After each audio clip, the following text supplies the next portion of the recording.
What is up, fellow bench warmers? Welcome to the trade special of Fantasy Bench Warmers, and this is, of course, your Daily Fantasy Quickie.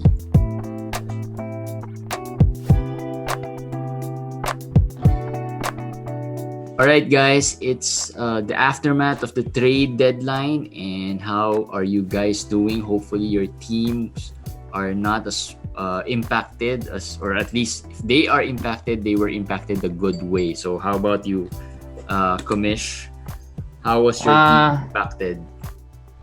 My teams in general, I have 8 teams. Minimal. Not much of my players were, not much of my star players were traded or were impacted or affected by the trade deadline. So let's talk about today in this quickie. We'll change things up and just talk about the trades and the winners and losers of the trades that happened this morning.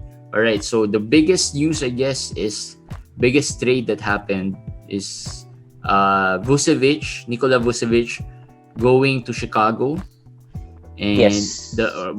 Overall, the biggest news really was Orlando doing the fire sale of their players with Vucevic, Aaron Gordon, Evan Fournier. So let's talk about Vucevic first. Winner in this trade, going to Chicago, playing with Zach LaVine, will probably be the 1-2 punch there. Yeah, they'll be the 1-2 punch, and I think it's a big win for Vucevic because he was in the threat of being shut down, arrested. Orlando was going nowhere, and then we're talking about trading him ahead so that in fantasy, trading him ahead so that we get some, at least we're not going to be dealing with his rest. But this one makes it sure that he's going to play until the rest of the season. So that's a big win. But as we said, he's going to share usage with a lot of players in Chicago.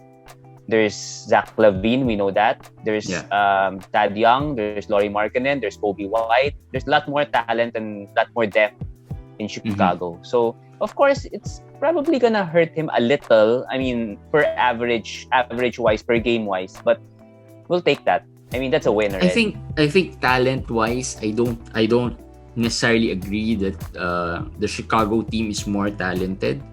I think the only advantage of Chicago is that they have Zach LaVine, which gets them to another level. I would think Aaron Gordon and Evan Fournier are pretty much similar players to how Kobe White is or Lauri Markkanen is. Yes, but they have never been healthy. I think they have more talent. If they're healthy, they have a lot of talent. But for the season, it's basically been Butch. Yeah. He's the only one who's been healthy the whole time. So the usage rate, if you look at Butch's usage this year, is through the roof because he's the only guy who's basically scoring. Which is from fantasy point perspective. If you look at the usage rate, he might be a loser here in the sense that he'll probably end up getting less usage than when he was in Orlando. But overall, with the shutdown risk, which is really, I think, heading into the playoffs and heading into the fantasy playoffs and fantasy semis and finals, you want him to be playing rather than worrying about him resting. And playing meaningful games. Yeah. Chicago will be playing meaningful games. Will be playing games that has effect on their playoff run. So it probably won't be routes, like blowouts, like what Orlando would probably have. Even if Vooch will play the rest of the season with Orlando, how many minutes will he play if they're already blown out by the third quarter? So this is really a win for him.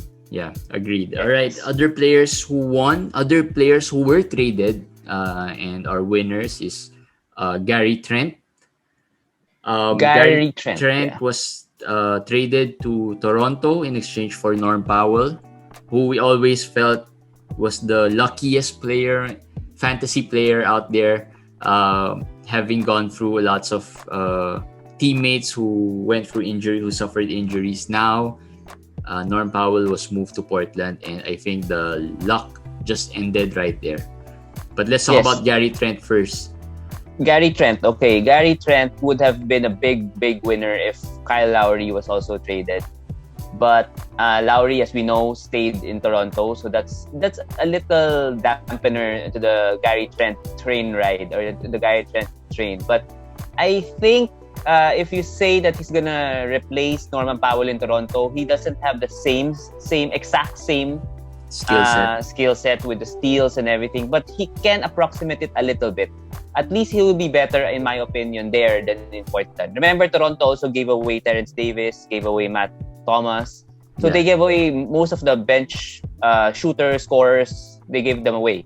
So there will be opportunities for Gary Trent. It's just not the thing we all envisioned when we heard the news early on. We thought, hey, this is it. Probably his biggest upside or the highest expectation of him would be how he was when McCollum was injured. That's the best case scenario. But that's the best case scenario for him. But I don't even think that he will reach that right now. Maybe a little closer to that. Somewhere in between that. I hope.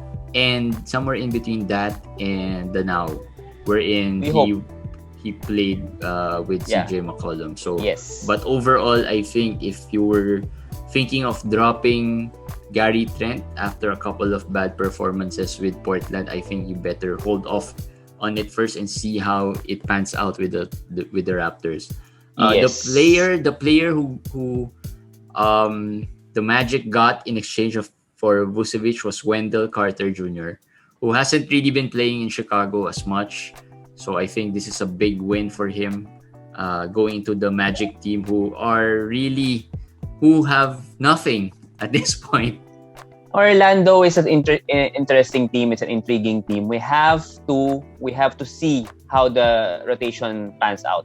But right now, we are just speculating, thinking we listed out the players that are left with them. I think Otto Porter might be bought out. Jeff Teague was waived. So I think Wendell Carter Jr. being the centerpiece guy coming from the Vucevic trade will be used extensively at the center position. But they still have Mo Bamba. Both players were picked one after the other in the 2018 draft, if I'm not mistaken. So both of them have the same contract situation and everything. So it might be a timeshare. There's a possibility, but Wendell Carter Jr. is better than Bamba. So he should get more minutes, maybe 28 to Bamba's 20, but he should be given, have more usage and might be used the same way they use Vucevic. So he's a big add for me, and don't drop him. Don't drop him. And again, the same with Gary Trent. Wendell Carter has been struggling for the past few games. Ever since he went to the bench, actually, it's not really just the past few games, but ever since he was moved to the bench, he hasn't been performing, and he's been in a lot of fantasy forums being asked if they can drop him already. So at this point, hold on to him. Hold on to your Wendell Carter Juniors. And I think he'll get more 3-point attempts here in the system of Steve Clifford. Because that's how Vucevic plays. So I like it. I really like it for him. I'm just worried about Bamba, but I think he can. There are a lot of players like I'm in Orlando that can share time with him. I think Kem Birch is also there. Yes, who is a power forward center as well. And of course Bamba is there. So really, there's a big question mark on which players would really make or get into the rotation other than I'm betting on Wendell Carter Jr. Yeah, so, probably it's Ross and Wendell Carter Jr. would be the staple players there, the key players who would be playing most of the minutes. But again, for the rest of the team, we'll probably see who would be played by Steve Clifford. All right, other players who were traded, another center, Daniel Gafford, moved from Chicago to Washington. Another winner here because Washington's really he replaced Mo Wagner. Washington's really short on centers. Like they have, who's their best center? Alex Len. Well, Alex Len is starting. Our favorite, Alex Len, is starting, playing alternating good and bad games, and then Robin Lopez is the main backup. Wagner has been getting 12 to 15 minutes a game. Now Gafford has shown that with minutes, his per 36 minutes is very high. He's 13 points, 10 rebounds, and 3 blocks. So I'm not expecting that he's gonna get 36 minutes, but he should beat out Alex Len. and he should beat out Robin Lopez. These two are probably the worst center combination in the NBA right now. So I'm hoping and I'm guessing he's gonna start sooner than later. So I'm adding in deeper leagues already. Maybe 16 team leagues, I'm gonna add him already. 14 depends on your worst player. If you really have a player that has no upside, I'm gonna bet on Gafford, especially if I need big men. Wait, stats. if your worst player is Alex Len, do you drop him? Yes. Okay. Yes. I'll make that switch easily. If your worst Alex player Len, is, come on. who would you rather have at this point? Daniel Gafford or maybe Nick Claxton? Right now I'm probably gonna go with Claxton first because the way it's shaping up to be the buyout market, Brooklyn might not get any. So if Brooklyn will not get any, what Claxton is doing now will be sustainable till the end, right? And I think Gafford's best case is what Claxton is doing now. That's the best case of Gafford. And why are we gonna bet on Gafford if we already have we already have what Claxton can give? So I'm gonna go with Claxton. Okay. Another probably comparison would be, who would you rather have, Daniel Gafford or maybe a Nerlens Noel? I've recommended dropping Noel because of the injury again today. I'd probably go with Gafford right now. I'm just gonna go with the unknown because we know what we know we can have from Noel. I think Gafford can also do what Noel is doing given the minutes. So and the less headaches. Yeah, and no expectations, right? It's just a matter of oh wait, I have another maybe comparison. Gafford or maybe Moses Brown. No, I'm still gonna go with Moses Brown. Or a Stewart. Stewart, Moses Brown. Gafford is a low-end gamble, my opinion. If he pays off, he's not gonna be what Moses Brown or Stewart can do when they pay off. Alright. So like what Noel does today, does usually 6 points, 5 rebounds, 7.5 rebounds, there's 2 blocks. Maybe something like that, or more rebounds maybe, but I think more of that line only. But if you need like rebounds and blocks, then it's okay. Other players who were traded today and are winners, George Hill moved to, couldn't remember which to Philadelphia. All right. Yes, Philadelphia. George Hill. I'll give 2 names who were traded today: George Hill and Brad Wanamaker. Brad Wanamaker went to Charlotte. George Hill, if he gets healthy, can help in the 14-team leagues, but he's not yet healthy. So I said hold off adding George Hill. Just monitor his situation. Philadelphia didn't really replace him with anyone. They still have Seth Curry. They still have everybody else. But I think he's gonna get minutes from Shake Milton and maybe a little from Seth Curry. Brad Wanamaker might be a better add right now if you need assists. Is Brad Wanamaker a threat to Devontae Graham? In case that he gets to Charlotte, would he be a threat to Devontae Graham? No. He's not going to be a threat to Devontae Graham. But I think he can do what Graham was doing when LaMelo was there and Graham was off the bench. Remember, I mean, whatever Graham was doing. Probably around 5 to 6 assists and something like that. Yeah, nothing else. But from the trade deadline, maybe these 2 point guards are the only ones who have value right now. How about RJ Hampton? Let's talk about RJ Hampton next. RJ Hampton is a point guard. He was moved from Denver to Orlando, right? So and Orlando is short of point guards other than Michael Carter Williams at this point. Okay, so here's the deal. Well, I was up the whole night yesterday, so when the deals were happening, I could have added all of these players.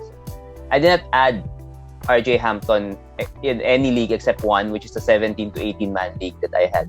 So that is my level of confidence with him. Around maybe 18 to 20 man leagues. Because number one, he's a rookie.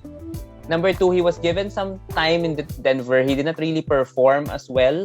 Although Denver is a winning team, so maybe he could not freelance or anything. He's an athletic guy, but he has a lot to learn. And Yeah, you can gamble on him if you really are without much choice already, but maybe deeper leagues, 18 to 20 in my All right. opinion. So he is also in one of the winners, but probably in deeper leagues. And Deeper leagues, yeah. you can probably add him right there. And the last among the players that were traded is Kelly Olynyk and Nemanja Bjelica. Two players. Nemanja. I think Bjelica would be the one replacing Olynyk in his position. I added Zelica first, and then when I heard about LaMarcus, yeah, it's true. He's gonna lose value if LaMarcus comes in. He's not. I was just about to ask what happens if LaMarcus comes in and joins the Miami Heat. He's gonna be a very not ad-worthy. He's not gonna be ad-worthy anymore. Mm-hmm.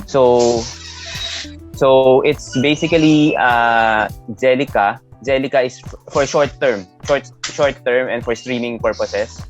Mm-hmm. But Olynyk is the one that is subject to debate. So Olynyk was moved to Houston. Yeah.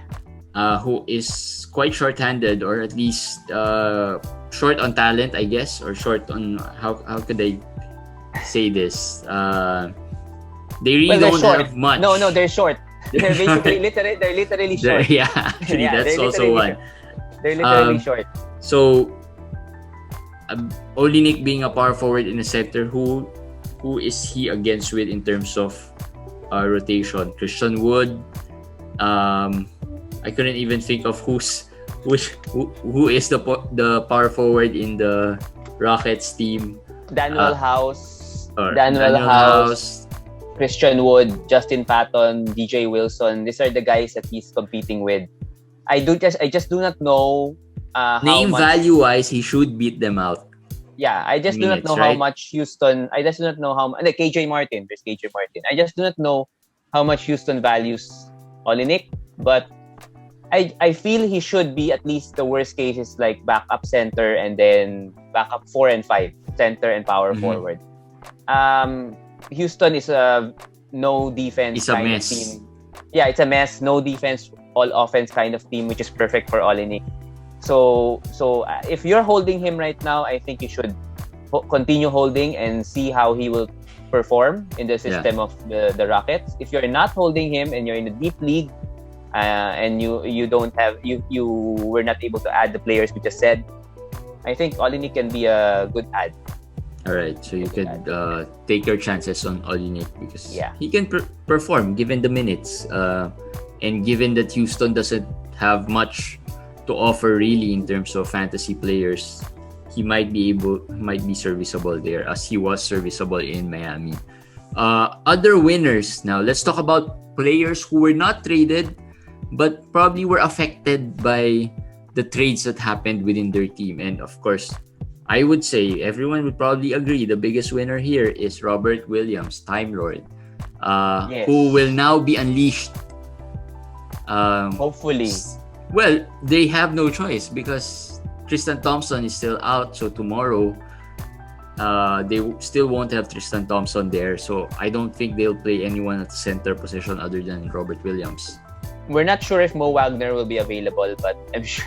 I'm sure he can beat out Mo Wagner. And Luke Cornett and Mo Wagner. I have a caveat to this win of Robert Williams because Boston is hot in pursuit of Andre Drummond, and they are gonna get a meeting with him. So we're all excited. We're all giddy about this. But if just in case, the slight chance that Drummond goes to Boston, then it's game over for Robert Williams. Basically, it's gonna be game over. It's gonna be problematic. So this could go from this to this in a couple of days. Yes, but as Jeremy's saying, right now, tomorrow, the next few days until Drummond decides, Robert Williams can easily be top 30, top 40. Yeah, easily. But again, I am not excited about Andre Drummond going to the Celtics because that means he is not going to the Lakers, which is another big blow to the Lakers after today's news about LeBron James. So yes, But let's talk about other winners. Kevin Porter Jr. There has been rumors or talks that John Wall might be bought out.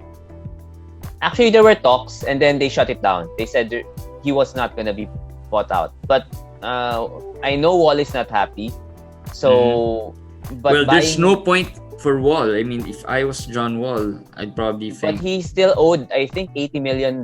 So this would be the biggest buyout if ever it happens. And I don't know how it will, how or why Houston will do it. But let's see. But even with John Wall not being bought out, Oladipo went to Miami. Yeah. So there's some minutes there. They only got Avery Bradley back at the guard position. So Kevin Porter Jr. can play alongside John Wall or be, back up to both positions if Avery Bradley is going to start or if Sterling Brown is going to start. I think there will be more minutes, more usage because Oladipo takes a lot of shots a game and holds the ball a long time. Yeah. His usage is He's high. He's not an off-the-ball player. He's more of a on-ball player who needs the ball to be able to create.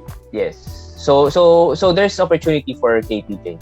I think Good news. Yeah, I think the only challenge about KPJ is the injuries. He should get that out of the system. Though. He practiced today, so we're hoping he's gonna be okay already for tomorrow. Yeah, so practiced already.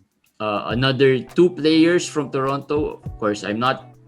This is very intriguing because Kyle Lowry wasn't traded today, so Eric put on OG Anunoby and Fred VanVleet as winners.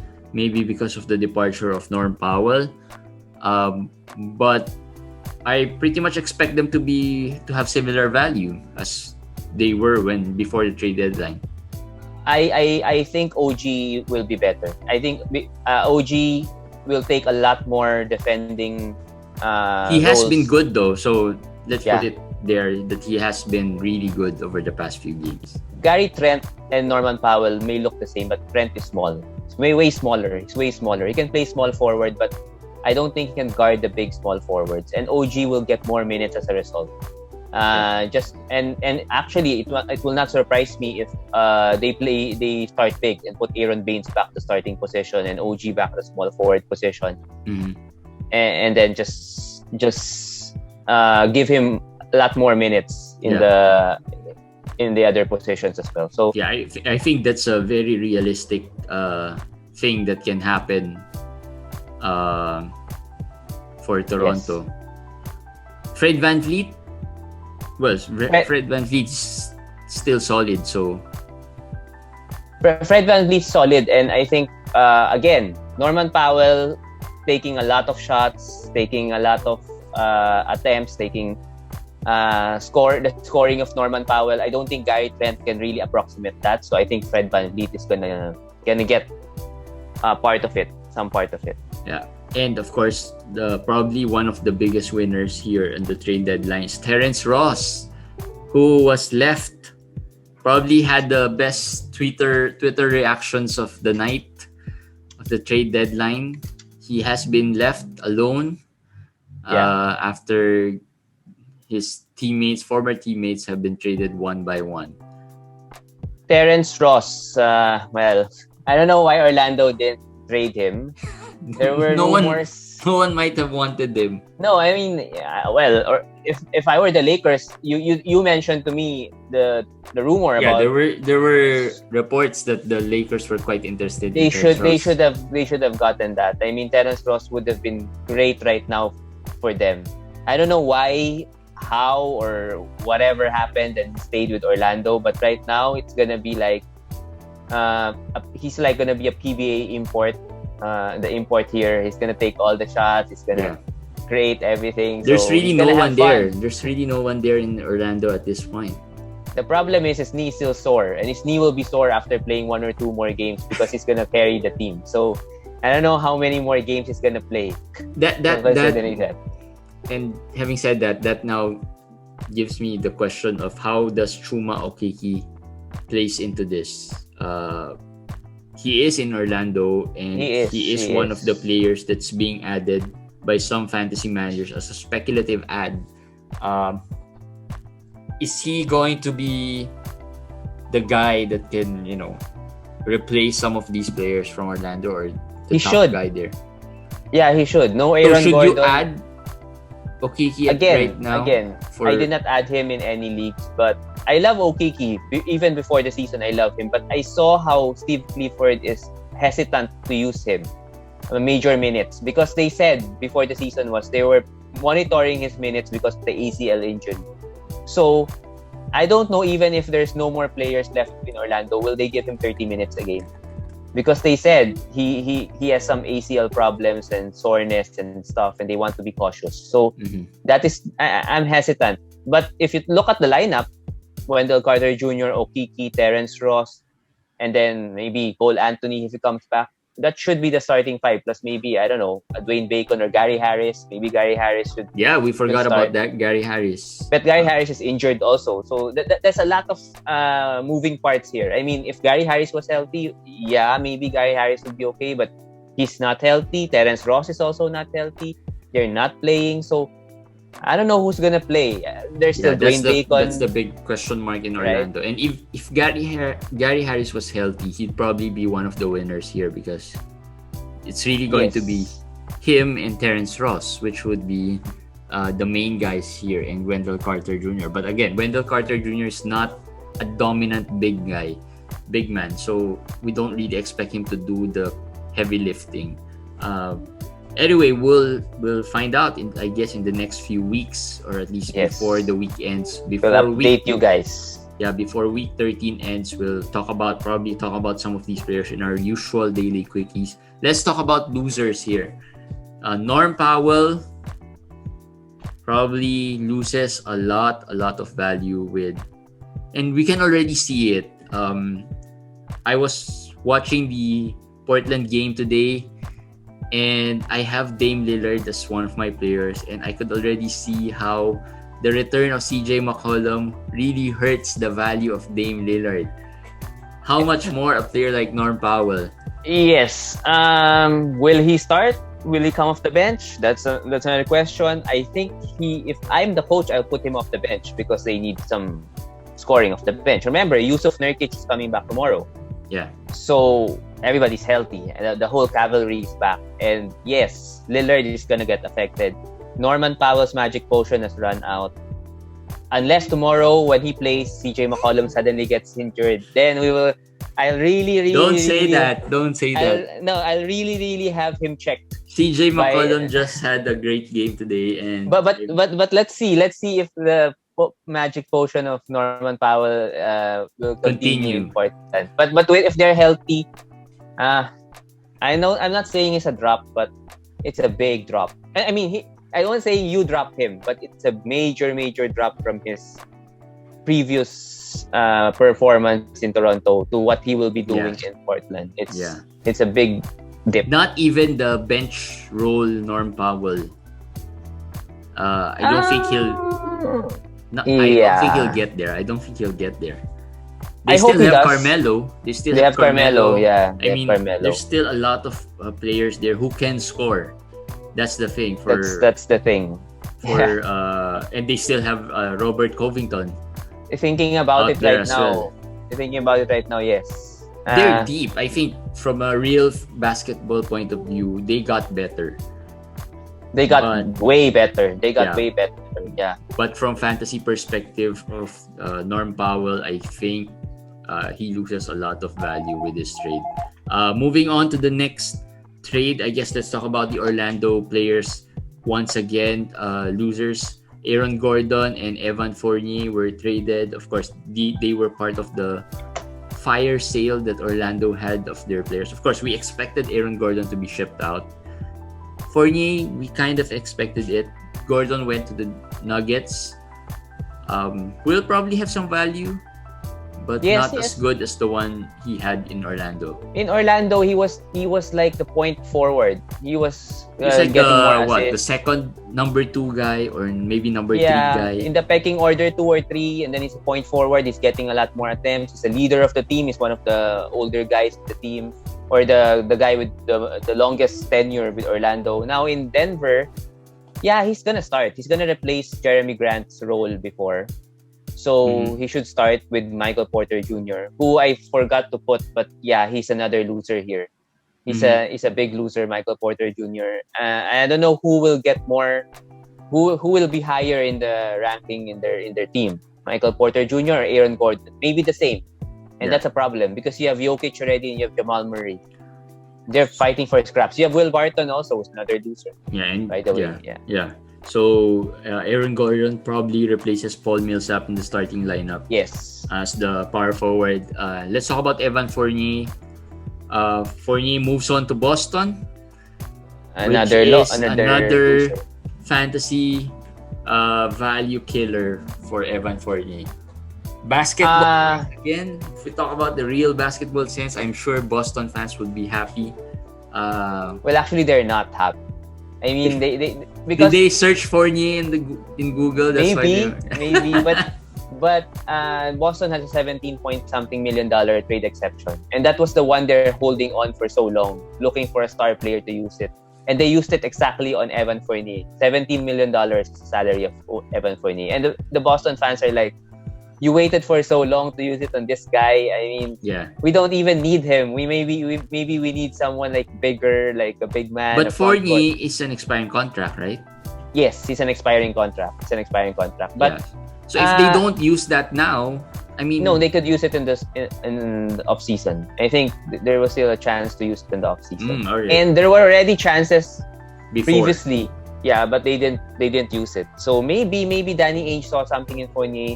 I don't know, but a lot of people are saying, do we drop him? And even some of the fantasy analysts are saying, yeah, he's droppable. But I don't think so. Yeah, he might not start. I mean, Kemba, Marcus Smart, Tatum, Brown, and Robert Williams will start. He might be the sixth man. Remember, they gave up Jeff Teague. But if you think about it, who scores off the bench? There's really no one there. And they gave up Jeff Teague. So they gave up their backup point guard. So Fournier can play point. Yeah. Fournier has played point before. So I think he can play the two guard, and then Pritchard goes as the backup point guard, who we've seen earlier in the season. Pritchard can be a serviceable player. Yes, I would like Fournier to be the backup point guard, because even in the bench role, I think he can be okay. He can be rosterable even in a 12-team league. So I'm not dropping. Yeah, but he loses a lot of value. Yeah, but he loses value. Definitely here in Boston. All right, another player that was traded, probably one of the last big names that was traded. The last big name that was traded, Victor Oladipo, was moved from Houston to Miami. That's another major win for Miami. Win for Miami, but major loss for fantasy managers holding on to Victor Oladipo. And I guess a lot of the Miami players as well. And remember, it's a win because Miami gave up Kelly Olynyk and Avery Bradley, and not even a draft pick, just a pick swap. Yeah. And in essence, the Rockets traded James Harden for Kelly Olynyk, Avery Bradley, and a bunch of picks when they could have had Caris LeVert and Jarrett Allen. Yeah, I've been seeing that other fans pointing that out. But anyway, going back to Miami, well, it's perfect. It's like a discount bargain price for Victor Oladipo.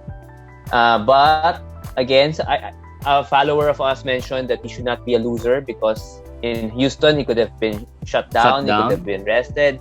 I said, yeah, that's correct. If you look at it that way, that's correct. I was just thinking that in my mind, Oladipo could have been traded anywhere else, and I think anywhere else than Miami, he could have had a better fantasy outlook. In Miami, he's gonna share with Jimmy Butler and Bam Adebayo, and then there's still Tyler Herro, and there's still Kendrick Nunn. I think the reason why he can be a loser here, if you look at the shutdown risk again, similar to maybe Vucevic, right? The situation of Vucevic. But if we look at the shutdown risk, of course he's a winner there. But given the potential of Victor Oladipo, he can be the top guy in a team, right? He can be the number one guy, or maybe the number two guy in a team. Here in Miami, he's probably the number three guy. Yes. And we don't even know how he can fit in. He will fit in, but this is the Miami way, remember? I mean, there's no there's no star. Like we're all the same. So, and he will have to adjust. And Oladipo is not really a guy who's known to be a team player. He's kind of have that Kyrie in him also. That quirkiness, that weirdness, that thing, that mentality. So yeah, you're correct. I don't know how he will adjust or how he will fit into Miami. So that's why I was iffy. But this is fantasy wise. We're talking fantasy. Yeah. Fantasy, all fantasy impact. Yeah, if he doesn't fit in well, his fantasy value drops a big time because he probably won't get the chance to to freelance his way around the court. Yes. Right, and that's one. And then if he doesn't fit the system, he'll probably lose a lot of stats as well. He'll lose some minutes. Yeah, he'll lose some minutes. He'll lose some stats. He might probably be relegated to the bench. I mean, there are a lot of things going on that we are still not sure. So again, on the surface, I think he loses here. And Miami can afford to play him 25 minutes a night, and we'll still have enough players to play the others and be okay. That's the thing. And probably if looking at it again, I just thought about it now. A good thing that can go with this is that they can rest Jimmy Butler like they did today and have someone take over games, and that could probably be a winner. That can probably make Victor Oladipo a winner, and vice versa. Vice versa. I mean, they could rest Oladipo and then play Butler the other way around. So I think it's still, the verdict is still out, but on the surface, I think he loses a lot of value with Miami. Speaking of other players, Daniel Theis, small trades. We'll maybe go through this quickly. Daniel Theis, loser. He's gonna back up Vucevic in Chicago. There's Todd Young, there's Lowry. So I dropped him. I dropped him already. And Lou Will is back in Atlanta. Well, yeah, he's a winner. He's gonna go get those wings every night. But well, what can he do in Atlanta? There's Porter, there's Bogdan, there's so many players. He can just stay in the nightclub every night. He's a winner. He's a big winner. Personally, he's a winner. Other players who were not traded but could be affected here are Tyler Herro, of course, with the presence of Oladipo, who loses some minutes. He hasn't been playing really well, or maybe he has been playing below what our expectations were after that bubble performance. But again, he played well today. So yeah, I mean, well, maybe he wanted to prove something. Yeah, with Oladipo coming in. Markkanen and Tad Young, as we mentioned a while ago, could lose some value here. Markkanen might be the bigger loser. Yeah, in my opinion. If I'm Chicago, I'm starting Tad Young. Because Markkanen, what will he do beside Vucevic? They're not a good fit. Wait at the 3-point line. Right?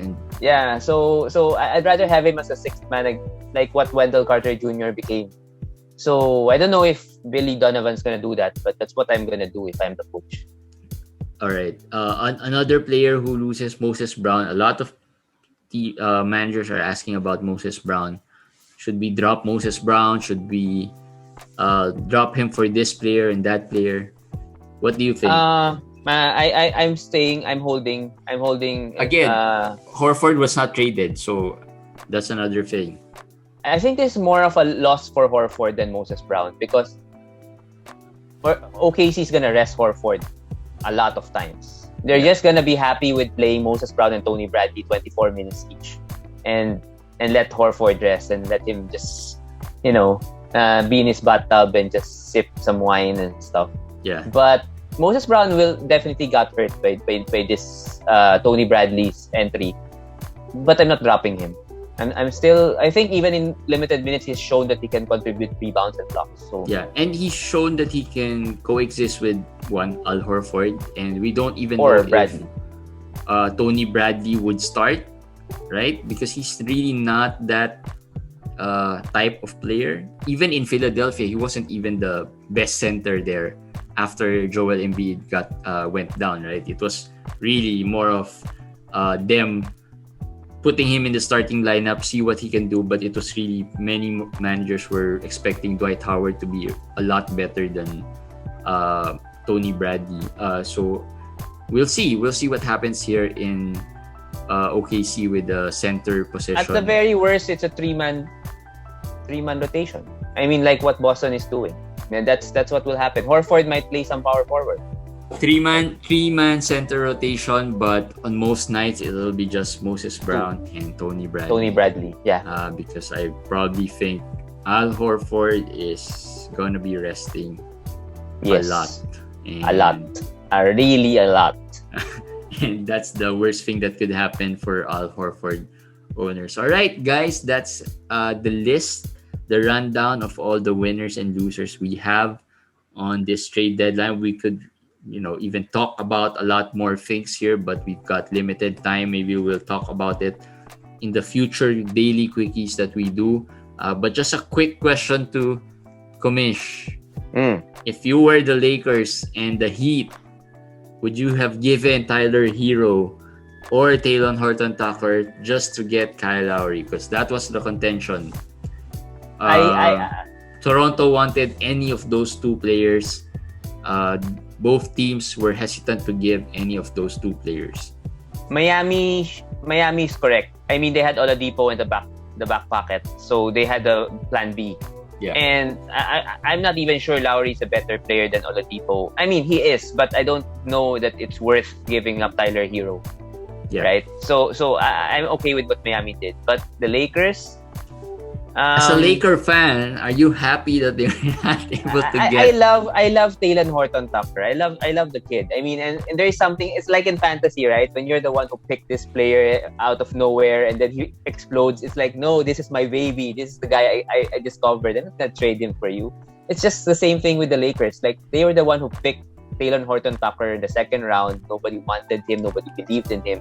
And now he's somebody. So they're not just going to give him up. But is he really good? I don't know. Is he really that good? I don't think so. That's really the one that makes me I'm not scratch my head. I'm not convinced he is good. He may be just the second coming of Kyle Kuzma, who is not as good as the other players that the Lakers let go of. But the thing is, THT is 19, turning 20, I think. He's very young. Even for a sophomore, he's one of the youngest. Almost as young as the rookies. So maybe the Lakers are seeing that he's the future. So they don't want to give him up. But I would have gotten Kyle Lowry. And in the other side, Toronto, even if the Lakers at the end said no, Talen Horton-Tucker, I would have just gotten the deal like Schroeder and somebody, I don't know, KCP and maybe a draft pick or two. Like no, right I now, think from Toronto's perspective, we don't want to get only those players. If we end up with Lowry, we probably could still sneak into that playoff spot. I mean, yeah, and really then not and then what will happen with that playoff spot? You're just gonna lose in the first round. Maybe you might even lose in the play-in game. So, well, it's bad. I mean, if they really wanted to, rebuild a whole lot, I don't know. They probably would have done what I didn't like what Toronto did because it was half-baked. Like they kept Lowry. I think they gave away Terrence Davis and Matt Thomas. People were thinking, okay, they're opening roster spots so that they can get 3 or 4 players for Lowry. And then they gave up Norman Powell who only is $11 million a year. Yeah. So I don't get it. I mean, I think it was a deal that went wrong or that went sour. That's on Toronto. Yeah. That's on Toronto. If I were the Lakers, I would have also gotten Lowry and given up Talen Horton-Tucker. I mean, yes, the Lakers aren't known to be patient with young players, and I don't think they'll be patient. And their window is now. I mean, LeBron is hurt. If they don't win this year, next year, they don't have anyone right now. I mean, what will they guys, look like sorry for year? the frustration, but we're both Laker fans, so we are frustrated with what happened. And if they don't get Drummond, that's going to be... They're screwed. So if they don't have Drummond, they're screwed. They'll be the 8th seed. They have to play the play-in tournament. They might not even make it with the way they're playing. I think they'll win 1 or 2 games here and there to stay afloat. Oh, But I they need Drummond. They need Drummond. And the thing is, the Lakers should have known that the buyout market doesn't have impact guard. Like maybe if it's a big man, they will say, well, we could just go for LMA, we could go for Drummond in the buyout market because we know they're going to be bought out. But for point guards or for guards, for scorers, there's none. Who, Otto Porter? Well, okay, maybe. I mean...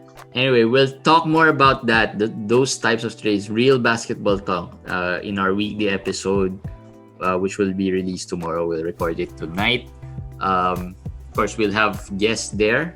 We'll let you know who they are when we release it. But of course, today was just about fantasy. So that's it for your Daily Fantasy Quickie. Hope this was helpful. If you have questions, just comment it and we'll try to answer as much as we can. And that's what we've been doing throughout this season. So again, that's it for Daily Fantasy Quickie. We'll see you again tomorrow. Bye, guys. Bye.